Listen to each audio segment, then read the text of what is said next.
Hello, and welcome back to the second installment of Wentworth Unlocked, where we go through each episode of Wentworth, episode by episode, chatting about various themes and incidents that took place during the filming of the whole series.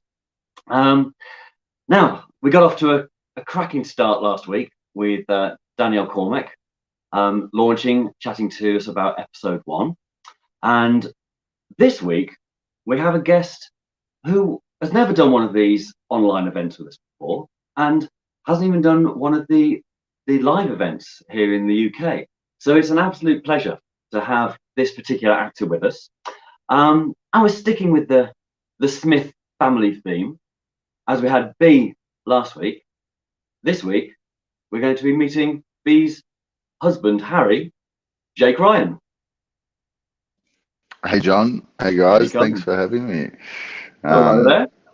Yeah, I'm not sure Harry's been the most popular character on on Wentworth, so thanks for having me, and I hope we can put our character differences aside and have a good chat.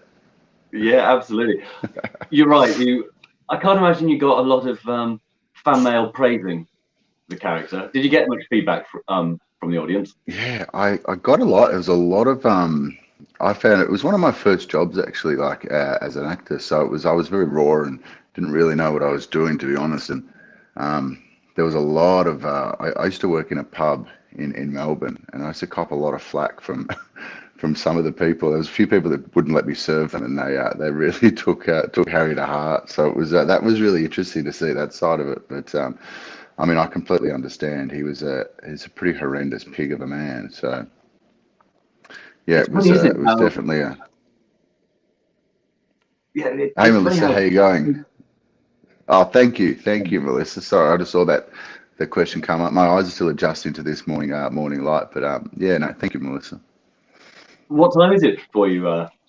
It's 6 a.m., so it's not too early, but it's Not too early. yeah. My eyes are still sort of adjusting, so. Right. So, you were saying that Wentworth was quite early in your acting career, and when I was doing my research and finding out about your background and other work that you've done, I was interested to see that acting wasn't actually your first career choice. No, I got into acting quite late, I think, for some. I mean, I was in my early 20s when I decided to, or when I got bitten by the bug, I guess. I was fighting professionally, fighting with Taekwondo up until probably from the age of 15 till about 23, 24, Right. on the Australian team. So that was great. I got to see the world and travel around and compete and keep fit, and then it all went downhill from there. I had a knee injury, and it it ended that, and I ended up at drama school somehow. I'm still not quite sure where it came from and how I ended up there, but yeah, that was my turn of events. But I mean, I love what I do now, so it was a blessing in disguise, that knee injury.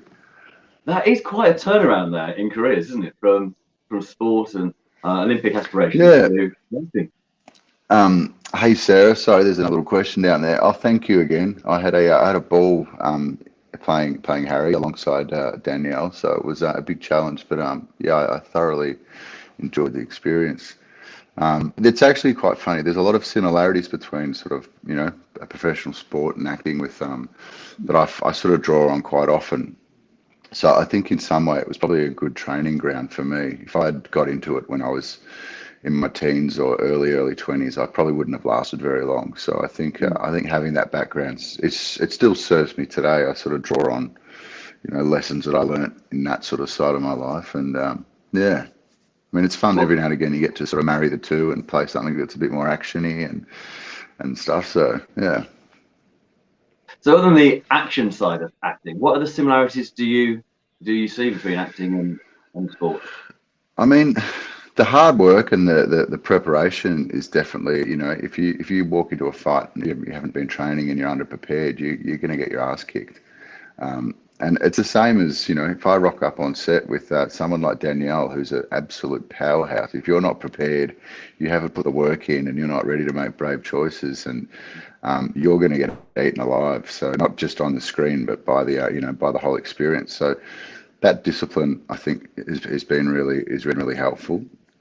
And also just working under pressure. Like when you're competing, there's been times where you're on a stage overseas and there's 10,000 people chanting your opponent's name, wanting you to get destroyed. And then you get on set and you've got an intimate scene between two people, but there's 30 people standing around all doing their job. So I still feel like they're very similar from when you're on stage competing and when you're on stage, whether it's a set or in a theatre.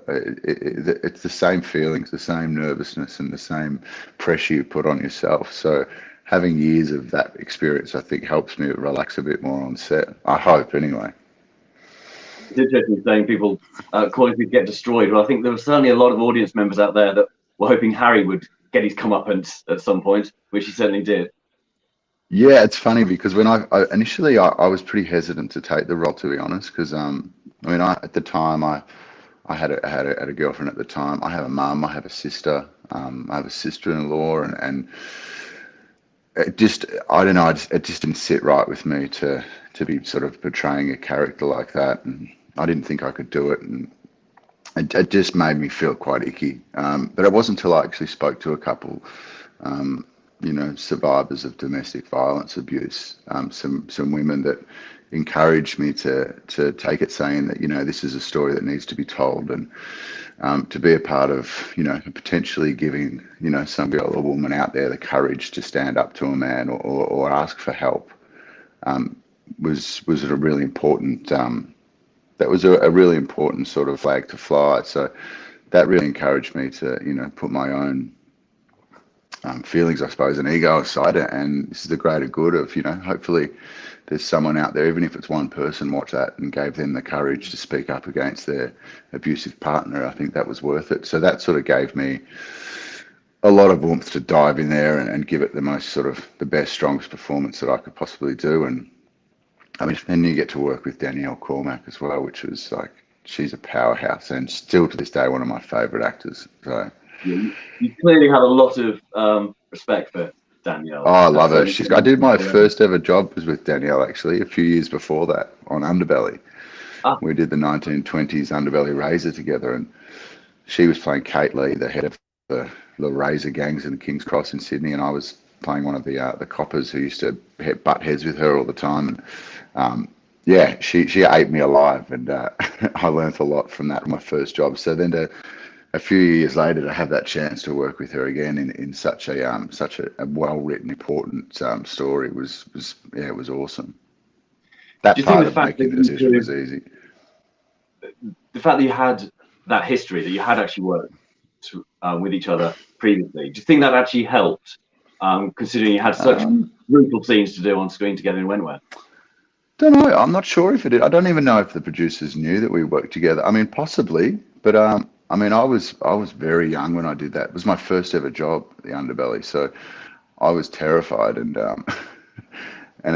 so working with Danielle was one of the most intimidating things I've ever done in my life on that first time around. So I don't know if it would have served me, but yeah, I'm even now I look back and I look at that the little highlight reel that you guys just showed there, and the sea of phenomenal talent that's in that show. And how epic that show became.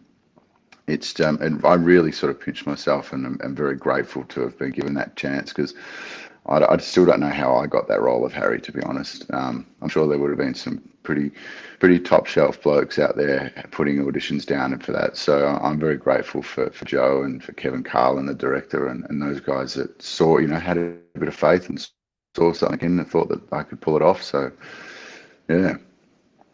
So how did you actually get the role? What was the audition process like? Initially, I auditioned for Will Jackson's role, for Robbie's role, which is, now that you know it with Robbie, there's no other person that could come close to playing that than Robbie. And he's someone that everyone's grown to love and adore. He's such a beautiful man, that guy. But I had a couple auditions for that, and then that went to someone else, which is Robbie.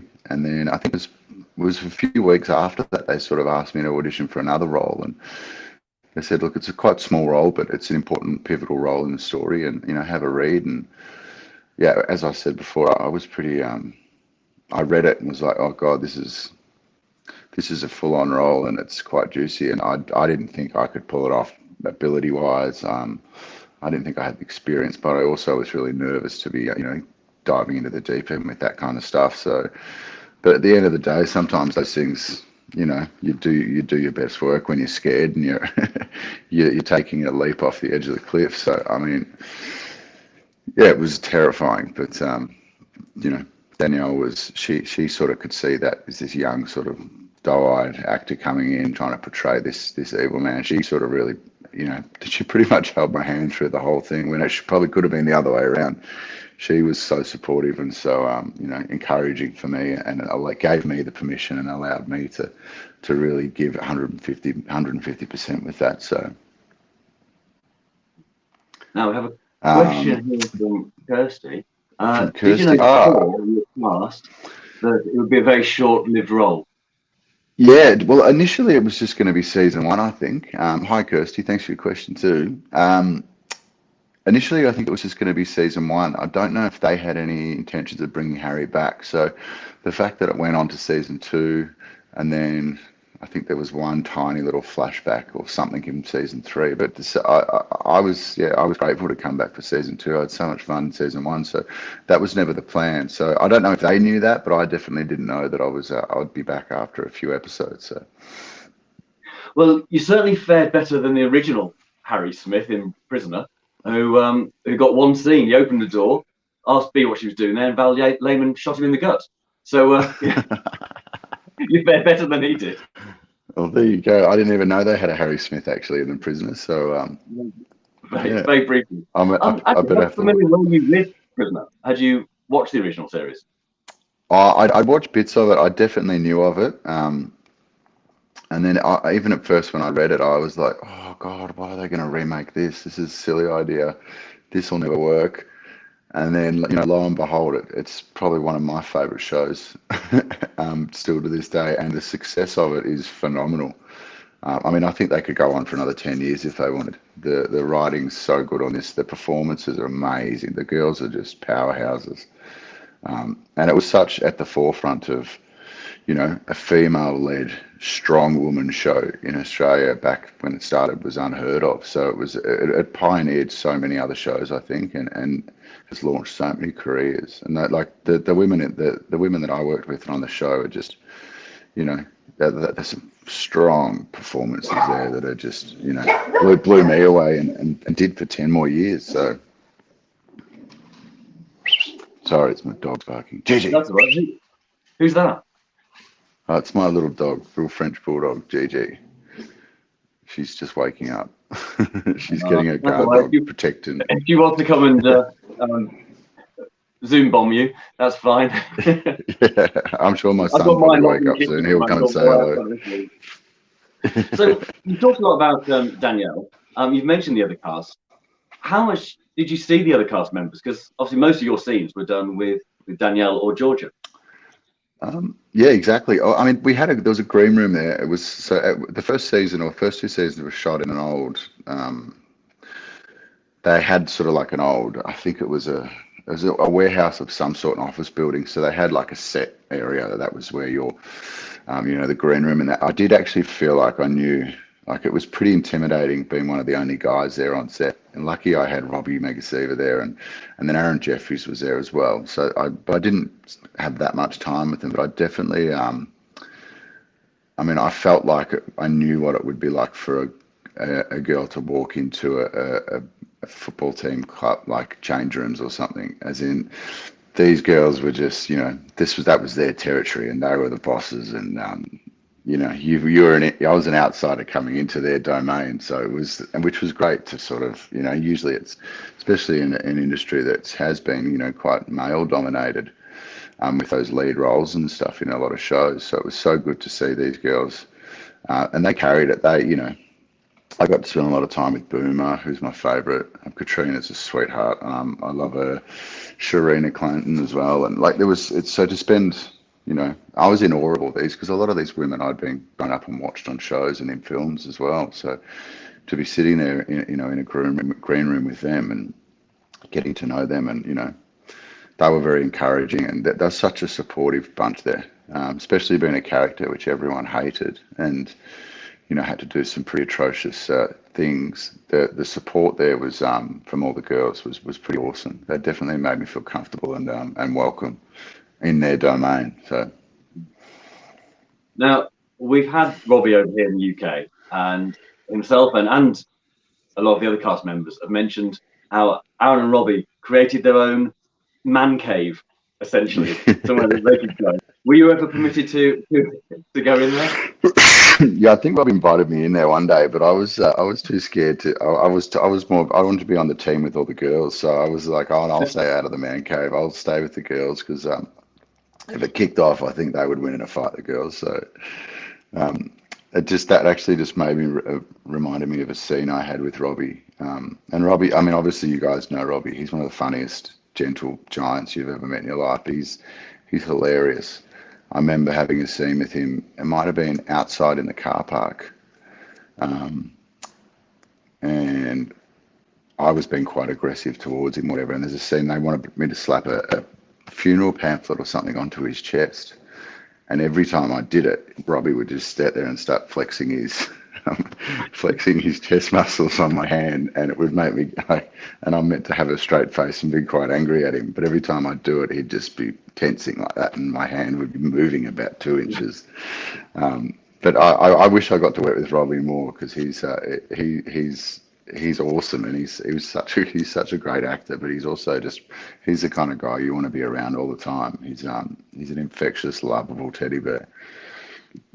Now, you've said several times that you were a young actor, just starting out in your career, but not quite as young as Georgia was. How was it working with Georgia playing your daughter Debbie?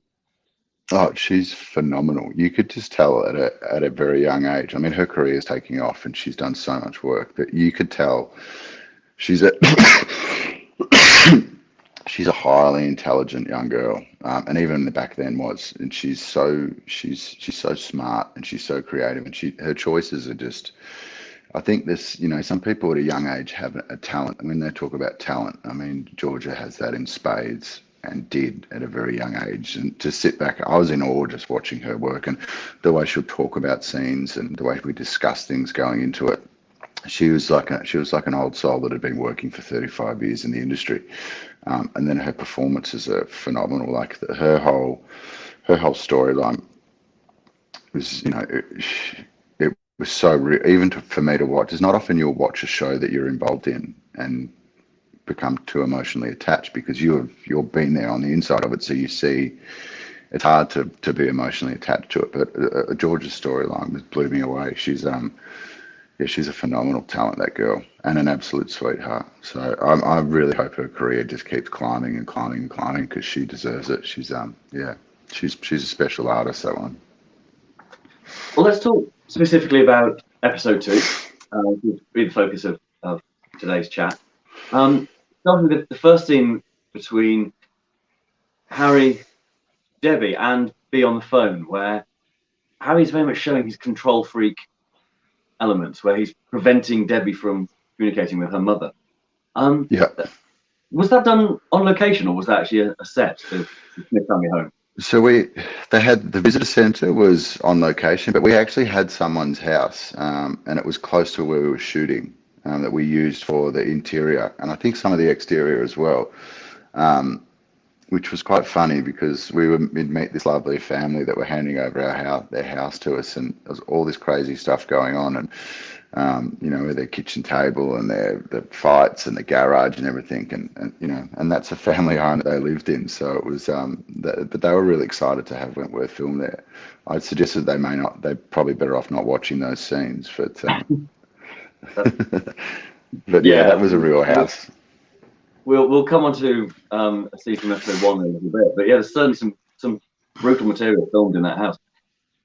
Is it actually their furniture, or do the family sort of decamp for a period and then? I'm not sure, to be honest. I mean, sometimes you wouldn't even know sometimes because the set decorators and the art designers do such an amazing job. Like we walk in at the very end, so that potentially, I don't know, to be honest, they could have emptied it and put their own furniture, but These guys do such a good job that you wouldn't even know it. You'd think that it was all the original stuff, but I think a lot of the props probably would have been changed and furniture may have been changed. So yeah, I can't actually answer that one, but yeah, potentially. I have a feeling that some of the furniture was still theirs because I went talking to the owner about it, and we had a bit of a laugh about some of the things that were going on their furniture and around. So I think some of it is their furniture. Yeah. So the homeowners are actually present some of the time when you're filming. Sometimes they are. I mean, if they go to work, come home, they are. But I think I met them at the very end when we were when I was there for season 2, and we did some stuff at night time. I think when Will Jackson came and smashed my car up with a baseball bat. I think that's when I may have met them, and they were, because it was nighttime, obviously. But they'll give them a hotel room for a few days. I think that's how it works. So they sort of get out of your hair. You don't want to see 20 or 30 or 40 people traipsing around your house, pulling power cords around here and moving this and moving that. It'd be quite traumatic, I think. I think you're better off just not being there. And on that particular night you just mentioned with Will Jackson turning up, they're probably very grateful that it was just the house you were using and not their car. Yeah, exactly, because that could have escalated very quickly. I remember that quite well, actually. Yeah, because Robbie was terrifying. For such a big sweetheart, I was genuinely terrified. I'm like, if he gets through that door, I'm a dead man. So now the other big scene that you have in episode 2 is, of course, when Harry goes into the prison to visit B. What do you think it was like for a man like Harry to have to control his natural temper, his natural instincts in the prison environment? I think what I sort of learnt with guys like Harry is they're so manipulative that they're controlling. They can actually control. They have so much more control than you think, like, over that kind of behaviour, because everything's so manipulative, and it's so. I feel like it's almost premeditated. He, as much as he'd want to fire up and that, he was too conniving and too smart to know that if he did that, it's never going to look well for him. So he plays the victim everywhere else apart from B. But I mean, he's a coward, and Harry Smith is, he's so insecure as a human being and a man that feels like he has to take it out on and assert his authority onto B. But he wouldn't dare do it in a prison environment because, I mean, when he tried, you can see he speaks back to Will Jackson at some point, and Will just monsters him. And I think he knows that, a real man would destroy him, and he wouldn't stand a chance. But he backs himself against a woman and B, and that just shows his the cowardness of him, and how spineless he actually is. He's such a pathetic character. Makes me quite when I'm talking about it. I have a lot of feelings against towards Harry Smith, especially these days, and I'm older as well, and I've lived a bit more, and I just despise that kind of human. So, but yeah, he wouldn't dare do it in a prison because he knows he'd get belittled, he'd get destroyed, and he's a coward. That's really interesting. That clearly the test exactly, you feel Kim. The character really comes across.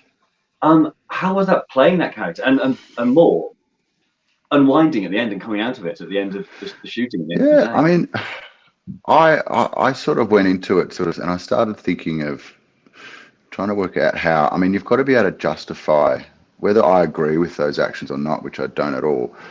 But if you're taking on a character, you need to they believe they're doing the right thing. I mean, most bad guys don't set out thinking that they're doing the wrong thing. In their twisted reality, they believe they're doing the right thing and what's needed and what's best for them.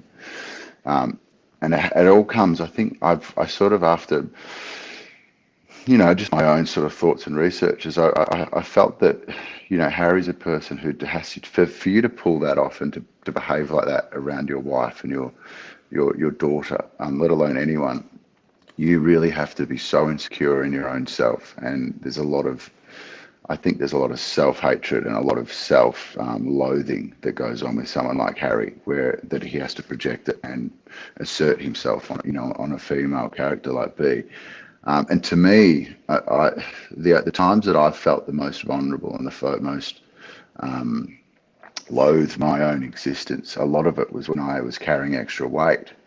So I decided to put on quite a bit of weight for season one because it just helped me with that psychology of just despising my own existence. And I think that's where Harry's behavior sort of started from. Not necessarily the weight factor, but that was just me to get into it, sort of for my own head.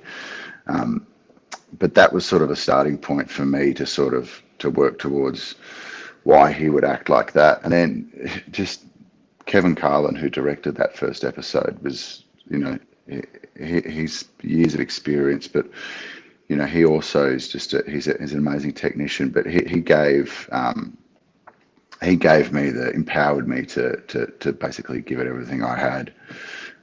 Danielle was so supportive. She literally was, held my hand through that whole season, as well as worrying about her own stuff and, leading a show that went on to do amazing things. So, yeah, I mean, that's sort of the gist of it starting off, I guess. I love Heather's comment here. Harry is awful. Blake is a bearded sweetheart. Oh, thanks, Heather. I agree. He's an awful human, and he got his just desserts. At some point, obviously, early on in their relationship, B and Harry clearly got on. They got married. They had a child. What do you think a character like B initially saw in Harry, other than the rugged good looks, obviously? I think it's just guys like that are just masters of manipulation. I mean, there's that old saying, Kevin Carlin actually said it when he was describing Harry to me in the audition, that he's a street angel devil at home. So there's a side of Harry that is, that everyone else that he would come across, whether it was his family or friends, probably all thought he was a great bloke, and there was a time where he treated B well and everything, but guys like that they're masters of manipulation and the power games that they play on people. And I've met a couple of guys, in my lifetime that have that sort of nasty manipulation, and I think if you're like that too, there's probably something deep seated in you that's been like that for a while. And I'd say that he's just pulled the wool over B's eyes from a very early age, and she's probably been trapped for a long time. And this is just what we saw in episode one, was the climax of her not being able to handle this anymore. I'd say that had been going on for a long time. In my head anyway, for backstory wise, I'd sort of had this picture that, this was, all of Debbie's life would have been like this for them. Something for B to snap and actually want to, to kill him at the end. I mean, I think there's a lot of, there's years of trauma that's led up to that. So, yeah. Well, that's the perfect lead into my next question, really. We need to talk about in episode one, we see flashbacks to B's attempted murder. How was that to film? Were you actually bound, or could you actually free yourself? No, I was completely bound. They pretty much, and I think also they got away with it too, because I was young and I hadn't really had much experience in the industry, so I didn't have the courage to say no. I don't want to be sat. I think I sat in that car bound for about 4 hours. But they looked after you. Kevin kept checking on me every 5 minutes, and I was adamant that no, I'm happy to stay here. It's, and I think it was good for the character for those scenes too, to be uncomfortable. And I was out conscious most of it, but I thought and it helped Georgia and it helped Danielle, I think too, just because the focus was they can focus on their performance and they didn't have to worry about me getting in and out of the car. And you don't have time to, let's restrap Jake up to the car and gag him and draw that. Everyone's so busy on a shoot like that, and I mean everyone's so busy on every shoot. The crew are amazing, but I think for me, that if I could just sit there and be quiet and be ready to go when the camera was called, that was going to be the best thing. So yeah, I mean I was sitting in the car. It wasn't that uncomfortable. It would have been more uncomfortable for Danielle trying to drag me around, I think. So I actually got the easy part of the scene, I think. Yeah, were you ever in danger of dropping off to sleep while you were in the car for all that time? Oh, 100%. I can't remember exactly. It was so long ago, but I'm pretty sure I would have got myself quite comfortable and nearly nodded off a couple of times. Well, there's another scene in the flashback, and you mentioned earlier about how people said to you how important it was to deal with a character like Harry and the themes that were raised. And Wentworth in that first episode very bravely touched Mm, on the theme of assault, I think, spousal assault and marital rape. Um, yeah. that must have been handled very sensitively when being rehearsed and filmed. Yeah, totally. I mean, we had quite a lot of we had stunt rehearsal for that. We had there was a lot of discussion around. I mean, every moment I think was spoken about and we talked through, and a lot of the time it was Danielle that was like pushing for. She wanted to make that as authentic and as real as possible. So there was, if something looked more violent or something looked more almost disturbing, I guess, or that was important that if we're going to do this, you've got to do it to the full. It needs to look real, and it needs to be shocking for the payoff to happen.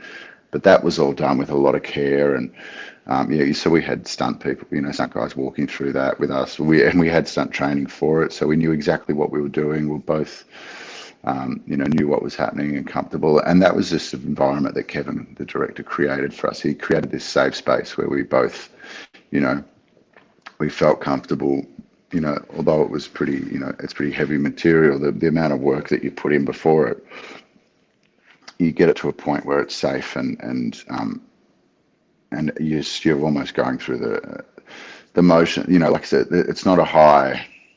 It's a lot more technical, those kind of scenes, than you think. Like they are the most heightened ones on screen, but they're actually quite technical. So it was, it was a safe environment. I was still terrified. Like, I think Danielle went and bought me a six.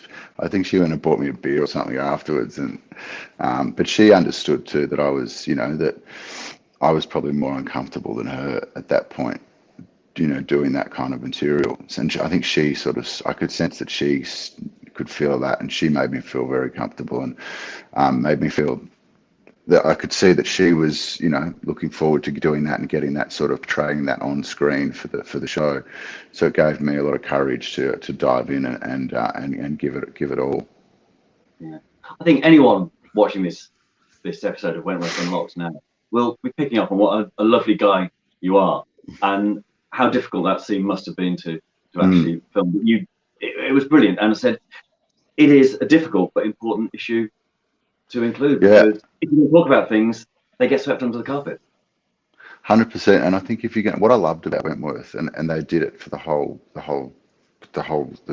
whatever 7, 8 seasons they had, I think it was. They tackled issues and stories that people have been too scared to do, I think, in Australia on TV.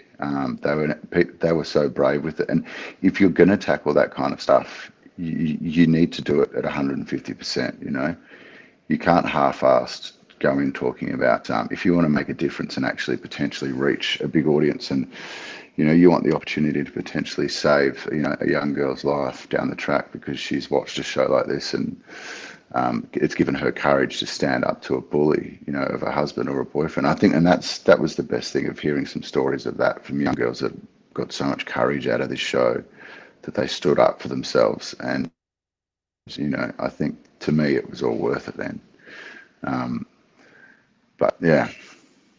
Well, we've actually. I've sort of lost what we were talking about then. I got on a tangent, sorry. No, that's actually perfect, because we're actually at the end of our time. Oh, And really? it's God, great to that's gone finish quick. yeah, I know, on such an uplifting sentiment, really, that you just expressed there. So thank you very much Yeah. for joining us tonight. No, Hopefully we'll thank see you you for having me. again on another Wentworth Yeah, episode. any time. I mean, I've probably only got a couple episodes left, so but I don't think I was on very many. So, but yeah, more than happy to chat. So any time, guys. And thanks for the questions too, everyone. I appreciate your love and support. Actually, before I completely let you go, I've got one note that's in front of me here that keeps jumping out at me, because you worked while training with one of my all-time favourite Australian actors, with Bill Hunter. So Bill Hunter's actually the You're a reason I legend. got into acting. Oh, He he's the reason I got into it. He sort of became a bit of a godfather figure to me. And spent a lot of time with our family, and this is very important for me and my sister, and just as we were in our sort of late teens. He was very supportive of my fighting. And that's Bill's actually the reason I got into acting. That I just curse him on a daily basis. I wake up in the morning and I thank him, and by the time I go to bed, I curse him for. Yeah, I wouldn't be doing this without Bill. So yeah, he was fantastic, and I'm grateful our paths crossed. I think there was a point in the 90s where there wasn't a film coming out of Australia that didn't have Bill Hunter in it, with Priscilla or Strictly Ballroom and Muriel's Wedding. It's just amazing. And they're all absolute classics as well. Well, on that slightly lighter note, yeah, I'm going to let you go. Thank you for getting up so early and joining us. No worries. Thanks for having me, John. No problem, and we'll see you again. Take care. See you guys. Bye. Thank you. Right, what a brilliant chat. And obviously we've changed the time this evening, slightly earlier than originally planned, as Jake had other commitments that he had to deal with. I'm so glad it worked out, and he's prepared to get up so early to come and chat to us. Before I go, I just want to have a little chat about the future of Wentworth Unlocked. We are continuing with these live chats with various guests each week, covering each episode. There's going to be an extra element coming in very soon. We're going to be introducing what we're calling the protection unit, which is going to be an exclusive members only area, which will continue after the current event. And there'll be information coming up on Facebook and on social media from Screenstar Events, telling you a little bit more about how that works, how you can subscribe, and how you can sign up for the protection unit element. So keep your eyes peeled and keep looking at social media. And until next time, have a good time wherever you are in the world, whether it's morning, afternoon, or evening. And we'll see you again on Wentworth Unlocked.